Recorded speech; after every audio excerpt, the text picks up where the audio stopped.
ଶନିଦେବ ଏଇ ନାଁଟା ଶୁଣିଲେ ହିଁ କେଜାଣି କାହିଁକି ମନ ଭିତରେ ଗୋଟେ ଅଜଣା ଭୟ ଚାଲିଆସେ, ନୁହେଁ କି? ହେଲେ ଏଇ ଧାରଣାଟା କେତେ ସତ୍, ଆସନ୍ତୁ ଆଜି ଏହାରି ଭିତରକୁ ଯାଇ ଦେଖିବା।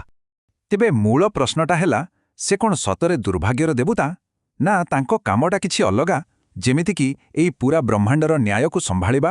ଚାଲନ୍ତୁ ଆଜି ଏହି କଥାକୁ ଟିକେ ଭଲ ଭାବେ ବୁଝିବା। ଠିକ୍ ଅଛି, ତେବେ ଚାଲନ୍ତୁ ପ୍ରଥମେ ସେଇ ସବୁଠୁ ବଡ଼ ପ୍ରଶ୍ନରୁ ହିଁ ଆରମ୍ଭ କରିବା।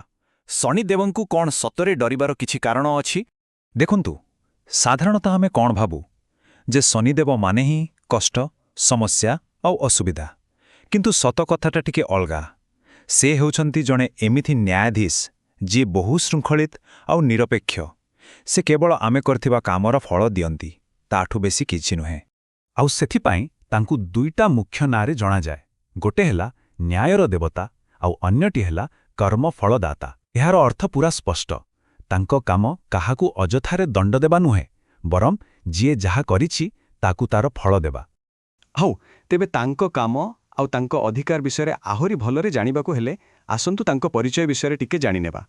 ସେ ହେଉଛନ୍ତି ଭଗବାନ ସୂର୍ଯ୍ୟଦେବ ଆଉ ମାତା ଛାୟାଙ୍କ ପୁଅ। ଆଉ ଜାଣିଛନ୍ତି ତାଙ୍କ ଗୁରୁ କିଏ? ସ୍ୱୟଂ ମହାଦେବ।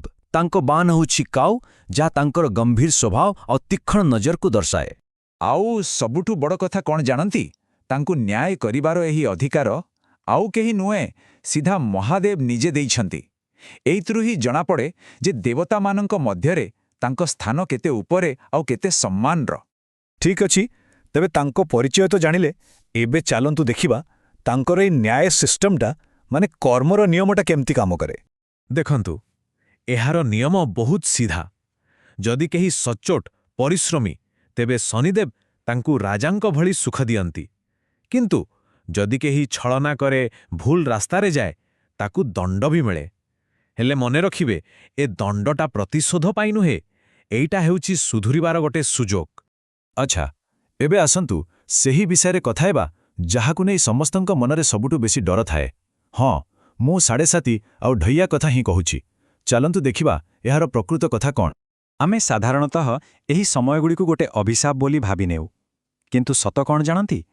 ଏଗୁଡ଼ିକ ଅଭିଶାପ ନୁହେଁ, ବରଂ ଏହା ହେଉଛି ନିଜ ଜୀବନରେ ଶୃଙ୍ଖଳା ଆଣିବାର ସମୟ ଆଉ ଆମ ପୁରୁଣା କର୍ମର ହିସାବ କିତାବ ସାରିବାର ଗୋଟେ ସୁଯୋଗ। ଯେମିତିକି 7.5, ଏହାର ସମୟସୀମା ହେଉଛି ପୁରା 7.5 ବର୍ଷ।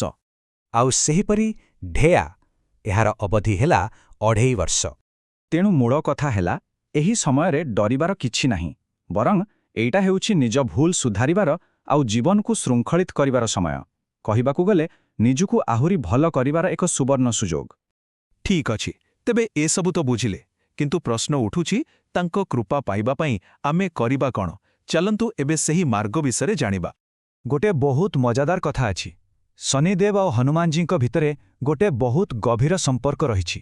ପୁରାଣ କହେ, ଶନିଦେବ ନିଜେ ହନୁମାନଙ୍କୁ କଥା ଦେଇଥିଲେ ଯେ ସେ ହନୁମାନଙ୍କ ଭକ୍ତଙ୍କୁ କେବେ ବି ହଇରାଣ କରିବେ ନାହିଁ।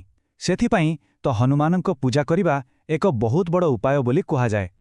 ଆଉ କିଛି ସରଳ ଉପାୟ ବି ଅଛି, ଯାହା କେବଳ ପୂଜାପାଠ ନୁହେଁ, ବରଂ ଏକ ଭଲ ଜୀବନ ବଞ୍ଚିବାର ରାସ୍ତା।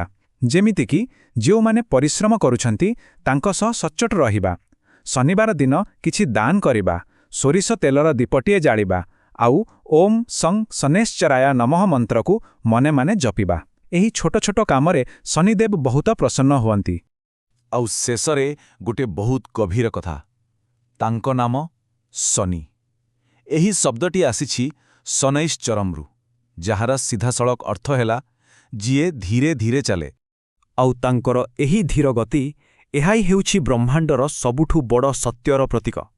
ତାହା ହେଉଛି ନ୍ୟାୟ ମିଳିବାରେ ଡେରି ହୋଇପାରେ, କିନ୍ତୁ ନ୍ୟାୟ ମିଳିବ ନିଶ୍ଚୟ, ଏହା ଅଟଳ। ତେବେ ଏସବୁ କଥାରୁ ଗୋଟେ କଥା ତ ସ୍ପଷ୍ଟ, ଶନିଦେବ ଭୟରେ ନୁହେଁ, ବରଂ ସିଏ ହେଉଛନ୍ତି କର୍ମ ଆଉ ନ୍ୟାୟର ପ୍ରତୀକ।